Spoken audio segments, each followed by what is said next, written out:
The Let city go of my lights of purse. Chicago blurred into a golden ribbon, a perfect match for the triumphant hum in Clara Evans' chest.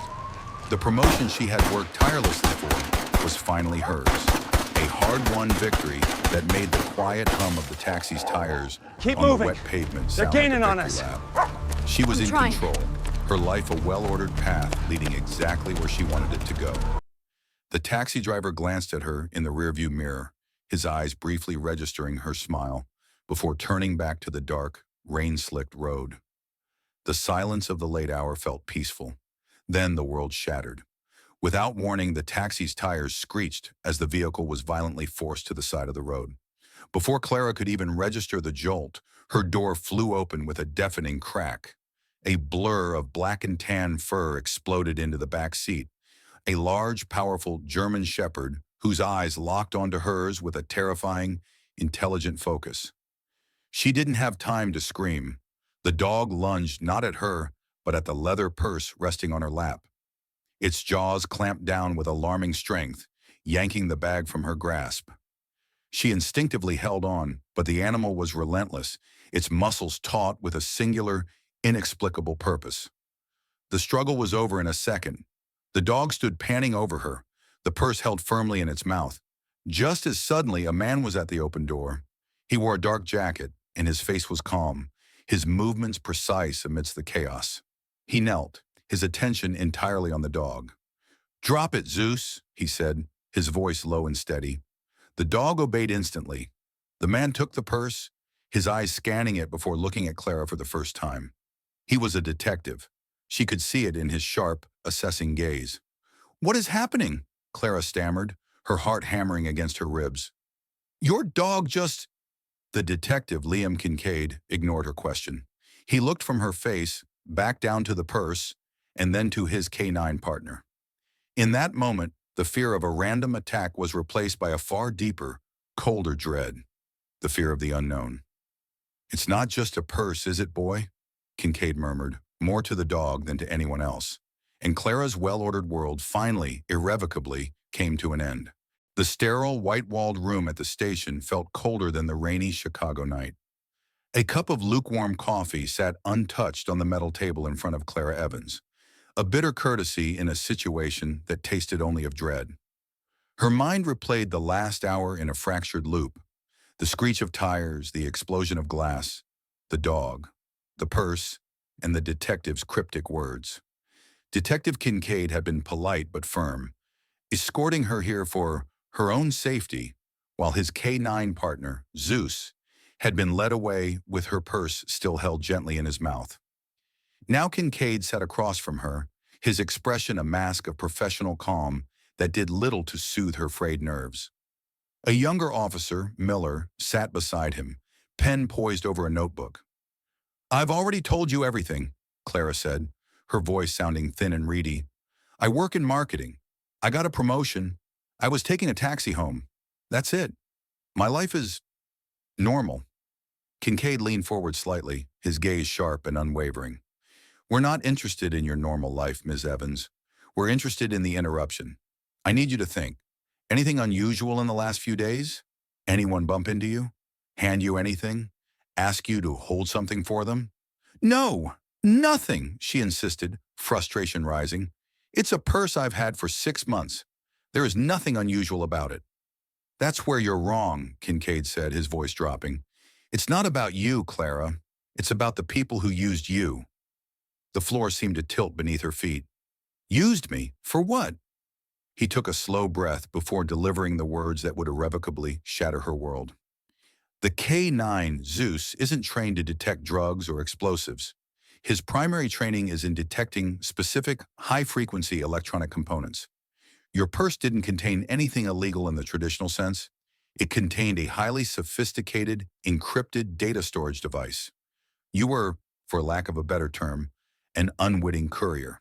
The words hung in the air, thick and suffocating. A device? A courier? It sounded like the plot of a movie she would never watch. Disbelief warred with a creeping, nauseating fear. "That's impossible. How? Why me?" "That's what we need to find out," Kincaid said grimly. But what we do know is that the people who put it there are not the kind of people you can reason with. They've been operating in the shadows for years, building an international syndicate involved in everything from data theft to political manipulation. And they've just lost a very valuable piece of their operation. They will want it back, which means they will be coming for you. The rest of the conversation was a blur. The next thing Clara knew, she was being led out a back exit to an unmarked van. Her life was no longer her own. She was now a package, an asset to be protected, a liability to be hidden. The journey through the city's underbelly was silent and claustrophobic. Kincaid sat across from her in the dim interior, his face set like stone. "Where are we going?" she finally asked, her voice a whisper. "A safe house," he replied, not looking at her, "until we can figure out their next move." The house was as anonymous as the van, a plain, two-story home in a quiet, forgettable suburb. The furniture was covered in dust sheets, the air stale with disuse. It felt less like a refuge and more like a cage. For a few hours, a fragile sense of security settled in. Kincaid and Miller checked the perimeter, spoke in low tones on encrypted phones, and brought her another cup of coffee she didn't touch. She sat on the edge of a dusty couch, feeling like a ghost in someone else's life, wondering if she would ever get her own back. The illusion of safety lasted until just after 3 a.m. Kincaid was staring out a blacked-out window when his phone buzzed with a single, short message. Clara watched as every muscle in his body went rigid. He let out a low curse, the first crack she had seen in his professional armor. He turned to face her, his eyes dark with a new, more urgent danger. "They know we're here," he said, his voice flat and deadly serious. "What? How?" Clara felt the blood drain from her face. "This is a safe house. You said—" "I know what I said," he cut in, already moving, grabbing a small go bag from the hall. "Their reach is deeper than we thought. They have someone on the inside, or their tracking tech is better than ours. It doesn't matter. We've been compromised." He tossed her a simple black coat. "We're leaving. Now." The flight from the first safe house was a blur of dark streets and unspoken fear. Clara Evans sat in the back of another anonymous vehicle, watching the familiar lights of Chicago bleed away into the inky blackness of the rural outskirts. The illusion of safety had been a fragile one, shattered by a single text message on Detective Kincaid's phone. Now there was only the grim reality of the hunt. They were the prey, and the hunters were everywhere.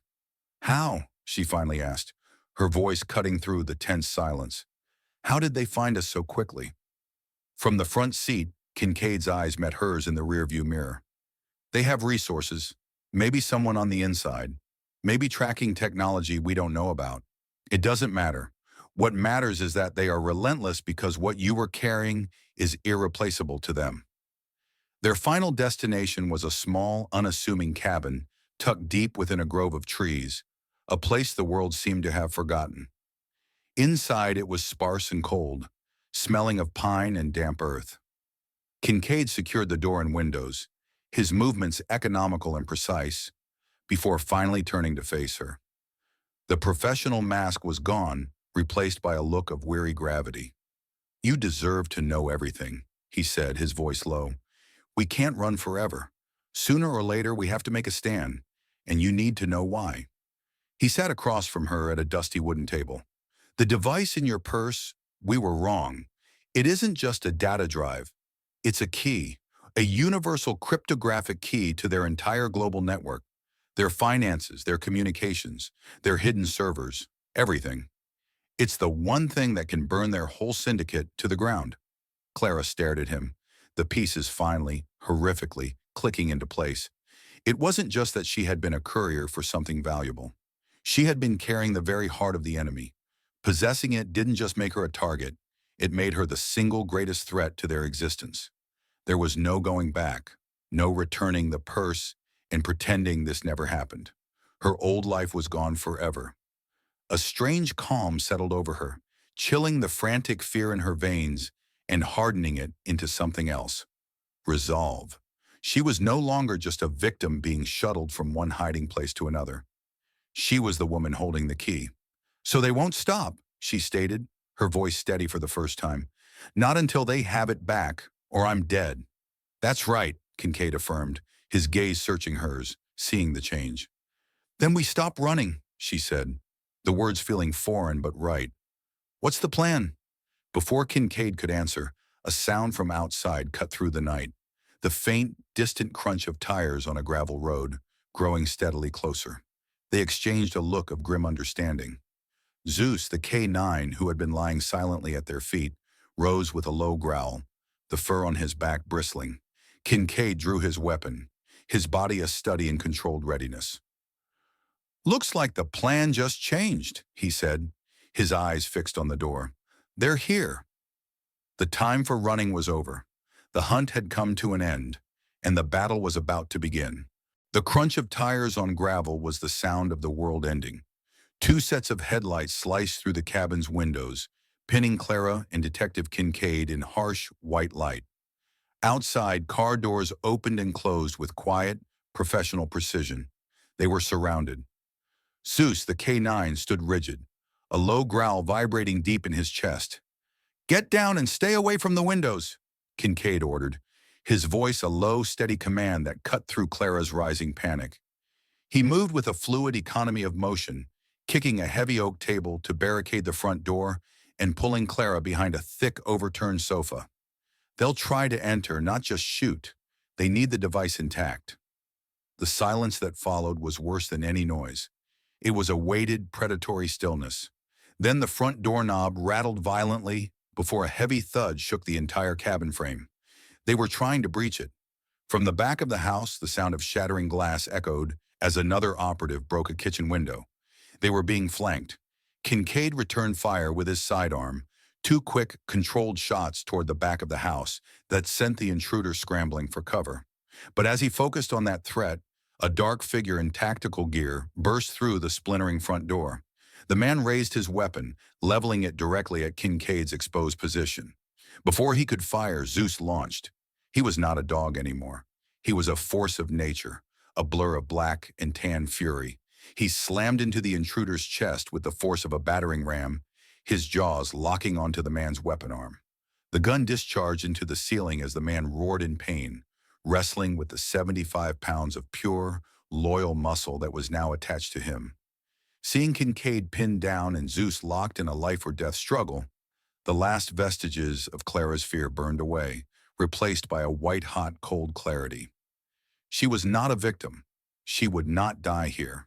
Her eyes darted around the room and landed on the cabin's old propane heater, connected by a copper tube to a large tank just outside the shattered kitchen window. An idea, reckless and desperate, formed in her mind. While Kincaid and Zeus kept the intruders occupied, she crawled on her hands and knees into the kitchen. She grabbed a book of matches from a drawer and a dish towel, her hand surprisingly steady. Shielding her body behind a counter, she struck a match, lit the end of the towel, and tossed the makeshift fuse out the broken window, right next to the valve of the propane tank. She screamed, "Get down!" Kincaid didn't hesitate. He tackled the intruder Zeus had been fighting, dragging them both to the floor as he shielded his head. The resulting explosion wasn't massive, but it was deafening. The propane tank erupted in a ball of fire that engulfed the side of the cabin, the shock wave blowing out the remaining windows. Shouts of panic and confusion erupted from the syndicate's men outside. Their coordinated assault had just turned into chaos. "Now, Clara, let's go!" Kincaid yelled, pulling her toward the back. The fire created the perfect diversion. They burst out the rear door and sprinted into the dark woods, Zeus right at their heels. The sounds of the firefight faded behind them, replaced by the pounding of their own hearts and the frantic crashing of branches. They didn't stop running for what felt like an eternity. Finally, deep in the safety of the trees, Kincaid pulled them to a halt, gasping for breath. He looked at Clara, his face grimy with soot, his eyes filled with a new, profound respect. "That was either the bravest or craziest thing I've ever seen," he breathed. He then reached into his jacket, pulling out a small, rugged laptop he had snatched from the operative Zeus had taken down. Its screen was cracked, but it was intact. He looked at the device, then back at her. "You did it, Clara," he said, a slow smile spreading across his face. "You just gave us a fighting chance." They were no longer the hunted. They were now the hunters. The days that followed the cabin siege were a blur of adrenaline and encrypted code. Hidden away in a final, truly secure location, a retired agent's fishing lodge in rural Wisconsin, Clara and Detective Kincaid worked relentlessly. The syndicate's laptop, cracked by Kincaid's relentless efforts, was a treasure trove. It held financial records, communication logs, and blackmail material that formed the invisible architecture of a global criminal empire. For the first time, Clara wasn't just a victim, she was a strategist. Her sharp marketing mind, accustomed to analyzing data and identifying key influencers, proved invaluable. She helped Kincaid map the syndicate's network, identifying the central nodes of power and the financial arteries that kept it alive. They were no longer running. With the master key from Clara's purse and the decrypted roadmap from the laptop, Kincaid made one call to a single, trusted contact deep within the Department of Justice. He wasn't just handing over evidence, he was handing them a lit fuse. The fallout was not a single explosion, but a series of controlled demolitions that played out across the world's news feeds over the next 2 weeks. A Swiss banker arrested during his morning espresso, a Japanese tech mogul resigning amidst a stock collapse, a corrupt senator in Washington, D.C., stepping down due to a sudden health crisis. The syndicate, which had thrived for years in the shadows, was being dismantled piece by piece, blinded by the very technology they had used to control others. Justice wasn't a single dramatic confrontation. It was a quiet, systematic erasure. 6 months later, the Chicago air was crisp with the promise of autumn. Clara Evans sat at an outdoor cafe, a simple cup of tea warming her hands. She had quit her high-pressure marketing job a month after the syndicate's collapse was made public. The life she had once meticulously planned now felt like a story about someone else. The experience had not broken her. It had remade her. She had discovered a resilience she never knew she possessed, a quiet strength forged in terror and fire.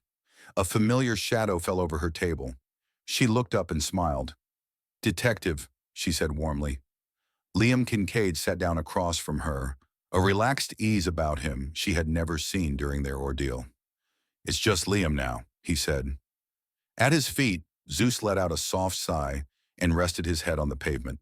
The big German shepherd looked at Clara with his intelligent, knowing eyes. Their conversation was easy, touching on new jobs and quiet routines. They didn't speak of the cabin or the chase. They didn't have to. It was an unbreakable bond between them, a shared history that needed no words. As Kincaid got up to leave, Clara reached down and gave Zeus a long, grateful scratch behind the ears. The dog leaned into her touch, the beginning and the end of her terrifying journey. She watched them walk away, the detective and his loyal partner, two guardians who had walked through the fire with her. She took a sip of her tea, feeling the warmth spread through her. Her old life, the one with the perfect career trajectory and the illusion of control, was gone. In its place was something quieter, truer, and infinitely more precious.